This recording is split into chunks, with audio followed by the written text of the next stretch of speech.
Actually, I'll tell the jokes from up here. So for the next slides, I'm going to divide it into do's and don'ts.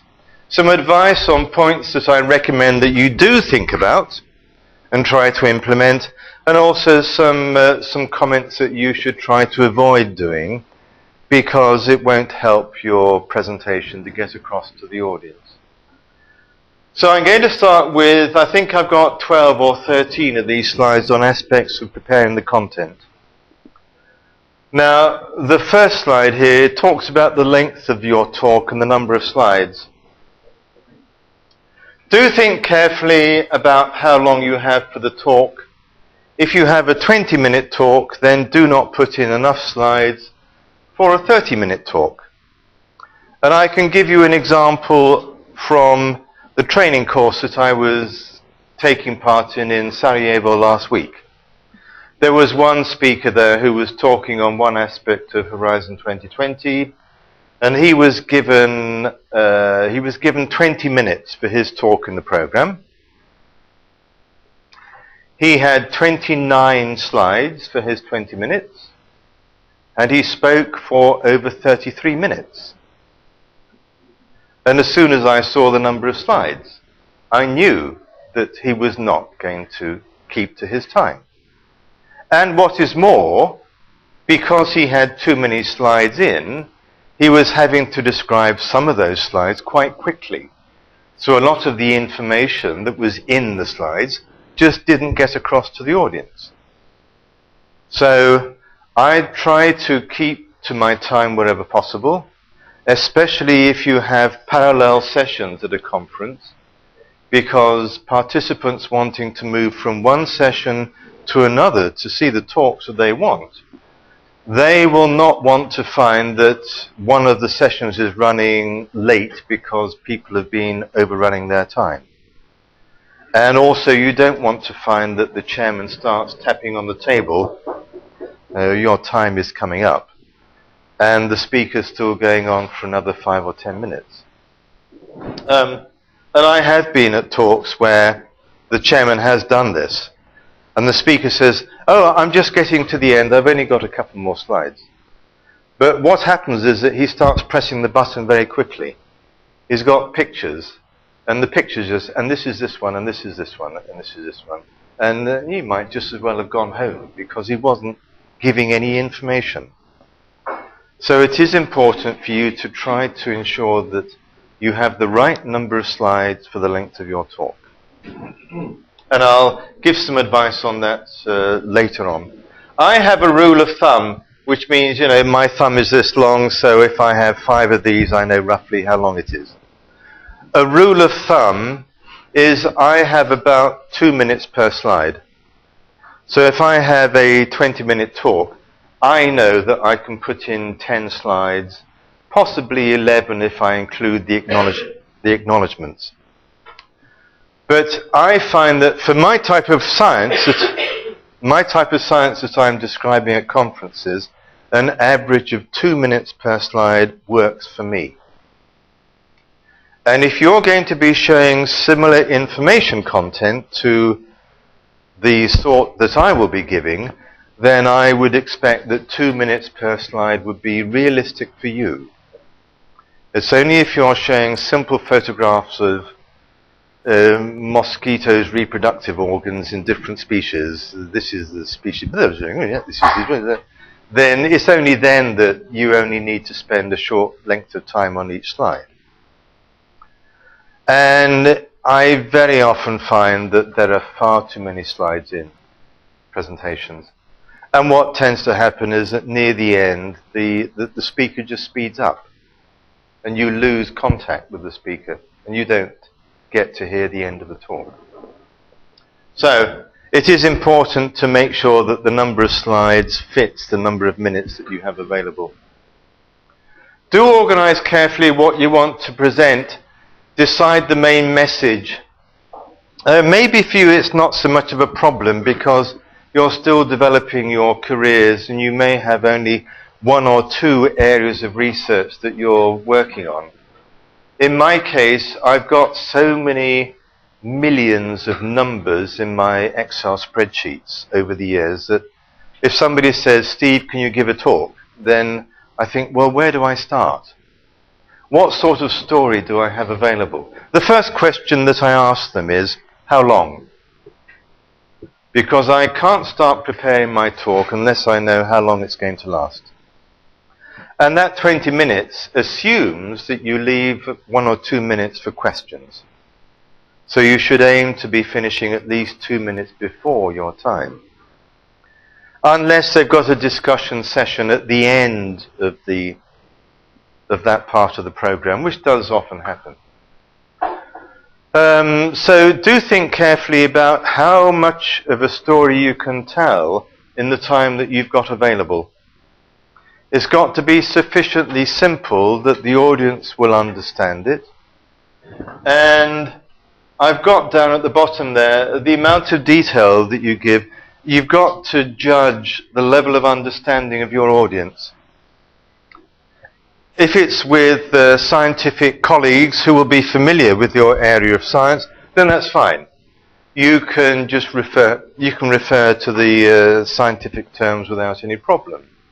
But if in your audience you have stakeholders who may not be familiar with your area of science, then you've got to think about explaining in more detail some of the terminology. Don't use all of the acronyms, abbreviations. You need to explain what they mean.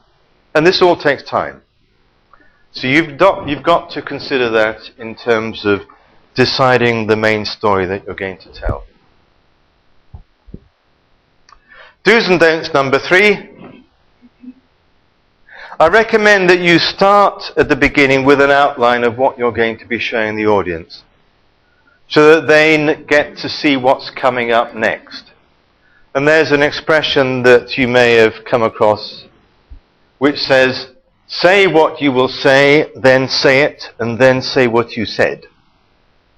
So you give them an outline. I'm going to be talking about this, then blah, blah, blah, this is what it is. And then at the end you summarize by saying, right, you've now learnt about what I was talking about. So, don't confuse your audience with a complicated plot. You should describe a linear sequence of events. It's like writing a scientific paper, but it is different from a scientific paper in that if you've got the PDF file of the article in front of you, if you want to refer back to something that was written earlier, you can always use the scroll up bar and you can go to the earlier part of the text. If you're giving a talk to a conference, there's only forwards. There's no backwards button. Nobody in the audience is going to shout out, I didn't follow that, can you explain that again? So you've got to make sure that the story that you give them is sufficiently simple, sufficiently clear, sufficiently logical, that they don't have to worry about, oh, I didn't quite get that bit, so I'm not really too certain what's happening now. So you've got to make sure that everybody can follow you. Do's and don'ts number 4 is, oh yes, don't put too much into a particular slide. Now, it's often figures and tables that people put in, but I've got an example of a slide full of words. You see, although it might be useful for the audience to see all the details of what you did for your research, if you try to squeeze all of those details onto only one slide, then it becomes very difficult for the audience to read all the words, and after a while they just give up. And they won't realize what is on the rest of your slide because their brains, they've just closed down, you see. See, just by looking at the expressions on your faces, there's somebody who's got it.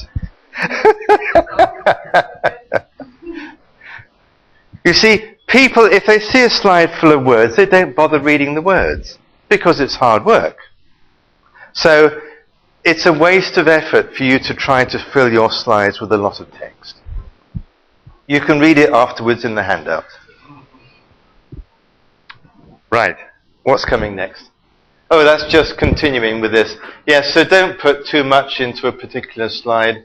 If your brain is anything like mine, if they see a large number of words or a lot of numbers on a slide, I just switch off. I think, time to have a little rest. Examine the inside of my eyelids until something stimulates me. So once you've lost your audience with too much or too complicated the information, it's very difficult to get them back. Yes, if you want to show a complex slide, show it only to emphasize how complex the information is. And if you want to make the point this is an extremely complex picture, as you can see here, if you want to look at anything in that complex picture, then take it out, extract it, and put it in a separate slide so that the audience can just focus on the point that you want to make. Let's go on. Preparing the content, do's and don'ts, number 5. Yes, do use as much of the slide as possible. What is the point of having the space if you don't use it? But this one is okay. I've got the text on this slide designed to be just on one edge of the slide and just on the other edge of the slide, so that I can tell if the projector cuts off any of the slide, any of the text.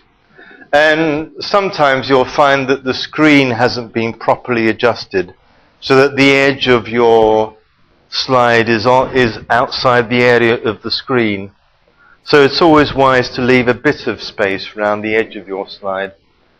But after all, you've got plenty of space there, so use as much as you can. Preparing the content, do's and don'ts, number 6.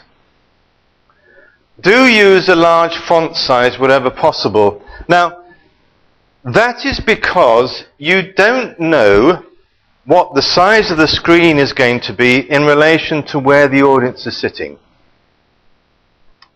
And for example, at the beginning today, it was suggested, why don't we use that screen there? And I give training courses in Belgrade where we use a screen about that size. The problem with using a screen that size is that if I'm standing here at the back of the room, most of the text would be invisible. You wouldn't be able to read it.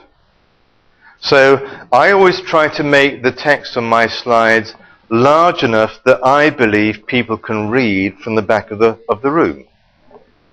So I've got some examples here. Most of the text I normally use is either 20-point size or 24-point size text. And you can see the example there, that is 20-point size, the do's and don'ts. And then it goes down 18-point, 16-point, 14-point, and 12-point. And I think some of you at the back, you would have difficulty reading the 12-point text. It might just about be visible, but it will be a struggle. It won't be pleasant on the eyes for you to be reading text as small as that. So try to keep it to a reasonable size. And do's and don'ts number 7. There are a number of fonts that I like to use, and there are some fonts that I do not like to use, but other scientists do like to use them, and I don't know why. Maybe it's just something about me. I don't like to use a fancy font. I like a clean font without those little serifs, the little lines on the letters. So I like using Arial or Arial Narrow. Calibra is quite good, and Helvetica is also good. So I'm not all that keen on using Times New Roman. I do see some people use Times New Roman, but I find it difficult to read the words as easily using Times New Roman. And I like simple fonts better than fancy fonts. The one that I see quite a lot of scientists use is actually Comic Sans Relief. For some reason, I'm not all that keen on it. It looks, to me, it just looks unprofessional. because the letters are all sort of falling over each other. But, well, anyway, it's personal preference, I suppose. Is it? Yeah. For dyslexic people? Yeah. Oh, right. Actually, scientists have a habit of being dyslexic. Is that so? Do you know why? Well, I think the uneven text is good for them. I don't know. Oh, right. Well, we learn something every day. But I still won't start using it. Right. Now, I've already shown you backgrounds to slides previously. Unfortunately, because this is not very bright, it doesn't show up. But try to avoid disturbing or obstructive backgrounds to your slides. This was actually a slide prepared by one of my PhD students for a presentation, and you can see they've actually typed black text onto an image that they've downloaded from somewhere. And it's very difficult to read the text, and it's especially difficult when there's bright light. Actually, that reminds me, we haven't got the curtains shut, have we? Does that? Oh, what am I doing? No, that's not right. Here we go. And now if I play with that, no, the other way. Well, that might make it slightly different, slightly better. But you still see it's a struggle to read the words, isn't it?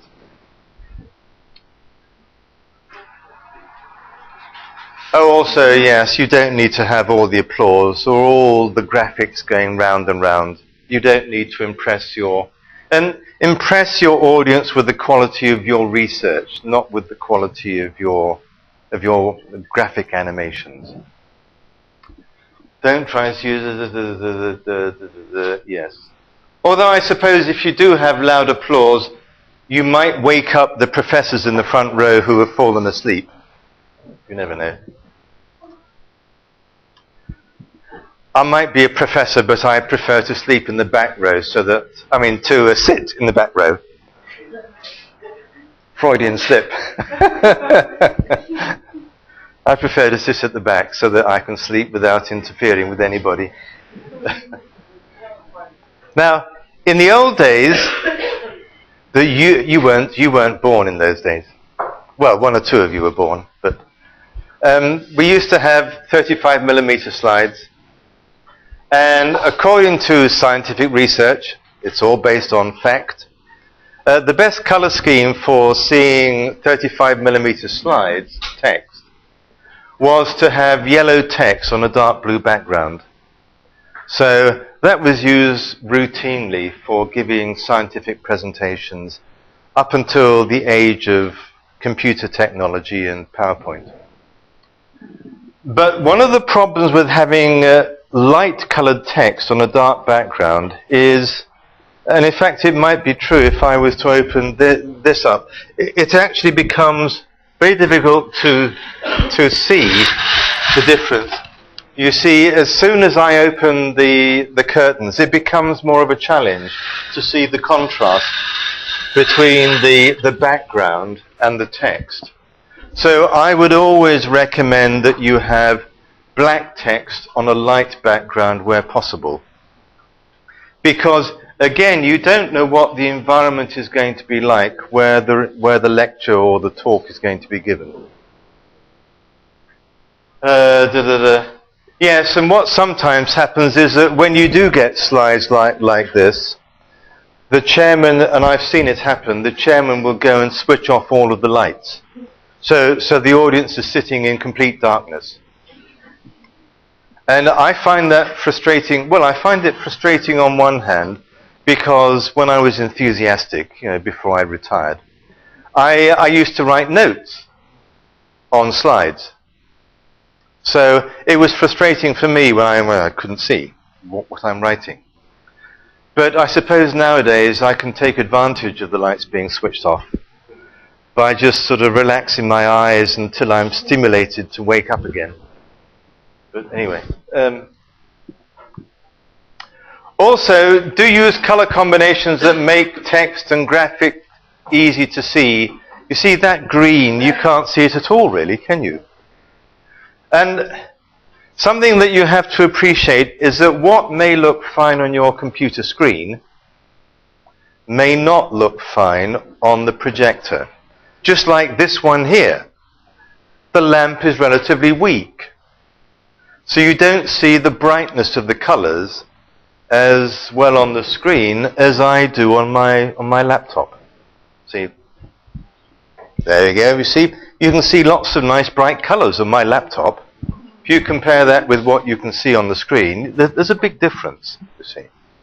So you've got to take that into account when you're putting your material together to choose a color balance that has a big contrast. Preparing the contents, do's and don'ts, number 10. Actually, yes, have I cut out one of them? Well, never mind. Okay, this is a point that I find a lot of speakers are guilty of. And that is they will show a slide with a graph on, or sometimes two graphs on. And they will talk about, and here you see that this treatment here has got a much higher response than the control sort of thing. But they don't bother to describe the axes. So you don't necessarily know what it is that they've measured. You don't know what the scale is in the x-axis. You may not know what the scale is in the y-axis. They just talk about the image that you're supposed to be seeing. So I find that it's a very common problem that the speakers do not describe adequately the content of their slides. And that is why I give you this rule of thumb of 2 minutes per slide. Because if you use that time also to describe the axes of your slides or all the headings and the columns of your table, this is all taking up time. But it does make sure that you can keep in contact with the audience and you've got the audience understanding what you're talking about. So this, for me, is a very important point. You've got to make sure that you describe adequately what the slide shows. I was once asked by a PhD student who said, I talk too quickly. You see, this is another person who said, I talk too quickly. Can you give me any advice on how I can slow down? Well, talk slower. But actually, that is possible because one of the techniques that you need to try to learn, and it helps if you've had experience on the stage. How many of you have performed on the stage, either singing or acting? Put up your hand. 1, 2, 3. Okay.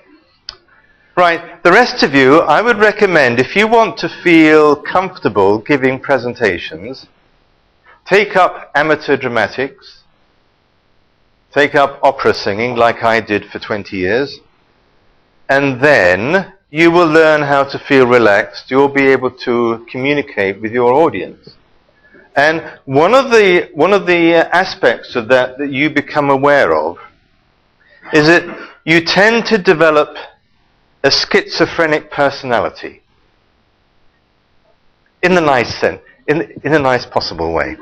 In that you have one part of your brain, I don't know which part, could be anywhere, but let's say I've got this part of my brain that is actually talking the words, talking the science, and I've got the other half of my brain is just constantly monitoring feedback.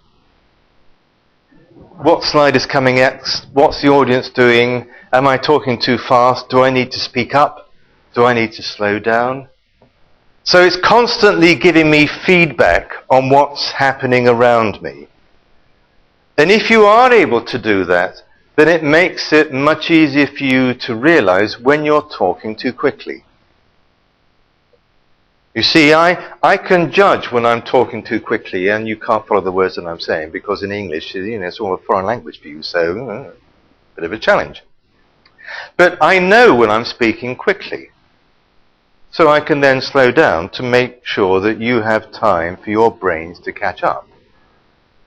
So this is one of the techniques that you can develop with time, being able to have one part of your brain that's talking the talk, and the other part of your brain is just monitoring the environment. And that will help you to be able to judge how quickly you're speaking. The other one was that maybe if you have quite a lot of your text on the screen, but you've got each line of text separated by a mouse click, then that may help you slow down, because every time you get to the end of the line, you go and press the button again, and then the next line comes up. So that might be another way to help you slow down. So, do not forget to include acknowledgements at the end, in your presentation.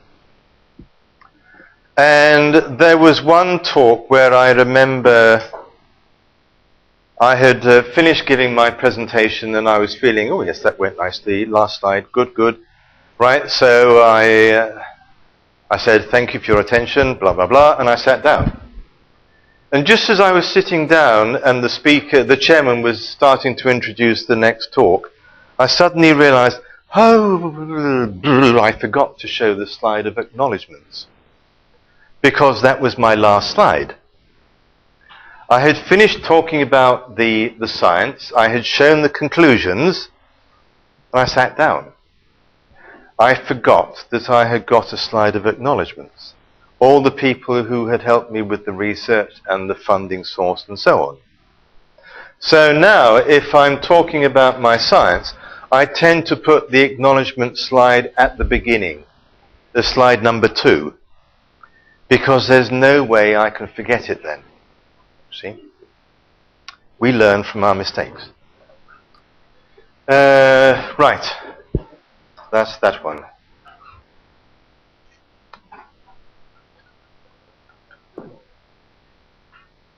Do not leave your talk preparation to the last minute. Completing what you plan to show without giving yourself enough time is not going to make you feel confident and relaxed about it. This is a case of do what I tell you, do not do what I do. Because I've been doing it for enough years now. I've been giving talks for about 40 years. So for me, standing up in front of people and talking, it comes second nature. So I don't have to worry about feeling anxious about making a last-minute change or last-minute improvement to my slides. But for you, where the whole process is a bit of a struggle and a bit of a challenge, for you to be making your presentation in the last 1 or 2 days before the conference starts, this is not going to give you time to feel confident about what you're going to say. It's not going to make you feel relaxed when you finally get there. So please give yourself plenty of time to prepare the talk. And actually one thing that I very often do is I will very often put the basic structure of my talk together fairly early on. But then I will go and look at each slide in detail much nearer to the date. And then I'll check that if I am using animations, I've got the order of the animations correct. If I want to change the content, well, okay, I'll change the content in good time. And then, the night beforehand, like last night, while listening to the wedding reception downstairs, and I had no internet either, so I had to do something. I was going through the talks for today, and I was making changes. Not many, but I was changing a word here or there. I was changing the positioning of some of the text. So I will do that at the last minute, just to give it a final brush up, as they say. And a last minute panic is not a good recipe for a well-presented talk. And you'll see on slide 48, it will be in your handout as a series of YouTube addresses, URLs. I've got a whole series of about 10 or more YouTube examples of different aspects of giving talks. And the first one is an example of a last minute panic. So try to avoid that. Preparing the content, do's and don'ts. I would recommend that for those of you just starting out with giving talks at scientific meetings, that for the first few talks you do write notes of the main points that you want to make in each slide. Certainly this is what I was doing in the early days. Admittedly, in the early days, I couldn't easily see what was coming because it was in the slide projector at the back of the room. But nevertheless, after a while, when I was giving talks, I decided, I've got enough experience, I'm confident enough now. I know what to say, I'm going to try without any notes. So I didn't bother with any notes. And I remember that there was one talk where I hadn't made any notes. And again, after I sat down, I suddenly realized, I forgot to emphasize this in one of my slides. Because I had been making notes previously, and therefore the key points were written down. And I think for you, especially because you will be talking in a foreign language, it will help you if you have 1 or 2 lines of text written on for each slide. That will be a reminder for you not only of the content of the slides, but some of the English words that you've got to use. So it will be a help for you to find the right words that you're going to be putting into the sentences. So I do think making notes, at least in the early stages of giving talks, is going to be useful. However, I would also recommend that you do not write down every word that you want to say. And I've got an actual example that I'm going to give you on this. There is a colleague of mine who works in Serbia, and his English is actually very good, but he was giving a talk at an international conference in Italy, and he was saying that he felt uncomfortable about making up all the sentences for his presentation in English as he was going along. So did I think it would be okay for him to write down all the words that he wanted to say, and then he would feel much more confident? So I said, well, okay, if it makes you feel more confident, then go ahead and do that. And that is what he did. He wrote down every word to accompany every slide. So for every slide, he'd got half a page of text or so. And he was the one who I was saying at the earlier on, he was talking rather quickly. And, well, he does talk rather quickly anyway. But because he had all of his words written down, and there was a man sitting at the computer who was pressing the button for him, so all he had to do was to read the words, you see. And he'd just check the slides there, right, here we go. And it was literally, here we go. It was like the start of a greyhound race. Because he'd got all his words here, and as soon as the chairman said, Dr. Sousa, right, okay, over to you. So, first slide. And we're off. Here we see, this is a piece of research. And he was reading, 19 to the dozen, as we say. So, stonasat. All right? So, he was reading the words so quickly that the audience couldn't follow, and after a while, as I say, the chairman was asking him to slow down. So he did. He stopped and he slowed down for a bit. But after a minute or two, you could see, yeah, here are the words, and he was speeding up and speeding up. And again, by the end, he finished his talk far too quickly because he was just reading the words extremely quickly because they were all there in front of him.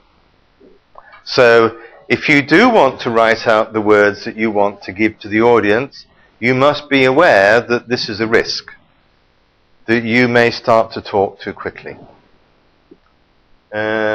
Which is what I've just said, yes. Do's and don'ts number 13. I think this is the last one for the preparing the content. Yes, do rehearse the timing of your presentation at least until you're sufficiently confident that you know how long your talks last. That you feel you don't need to do it psyche down. But in the early days, it is valuable for you to go through what you want to say, practice not talking too quickly, practice remembering all the points that you have to make on each of the slides that you're showing. That will help you first to feel more confident in what you have to present. It will also help you to get the timing of each slide just right. And it will also help you to identify any bits that you still think could be improved. Because I can guarantee that there will always be something that you can make a bit better. There will always be something that you would like to change the second or the third time that you look at it. And also, I recommend that those of you who have the opportunity of presenting your talk in front of your colleagues in the lab or in the office, it's useful practice in the early stages for you to practice doing that. Maybe get all the PhD students to come and listen to the professor's presentation. Well, maybe not, I don't know. But talking in front of others, people that you're familiar with, is actually very useful. Because it's a sort of halfway step between doing it to yourself, like standing in front of a mirror, and doing it in front of the audience that you're going to present your talk to. So it's a good opportunity for other people to hear what you plan to say. They will be able to give hopefully useful feedback that will help you both to improve the content of your presentation if the audience didn't understand any of it, or they will also help you to improve the way that you get it across to the audience. So they will help you identify any bits that still don't feel right, and again, you'll be able to get the timing just right. So those are the comments and advice that I have for preparing the content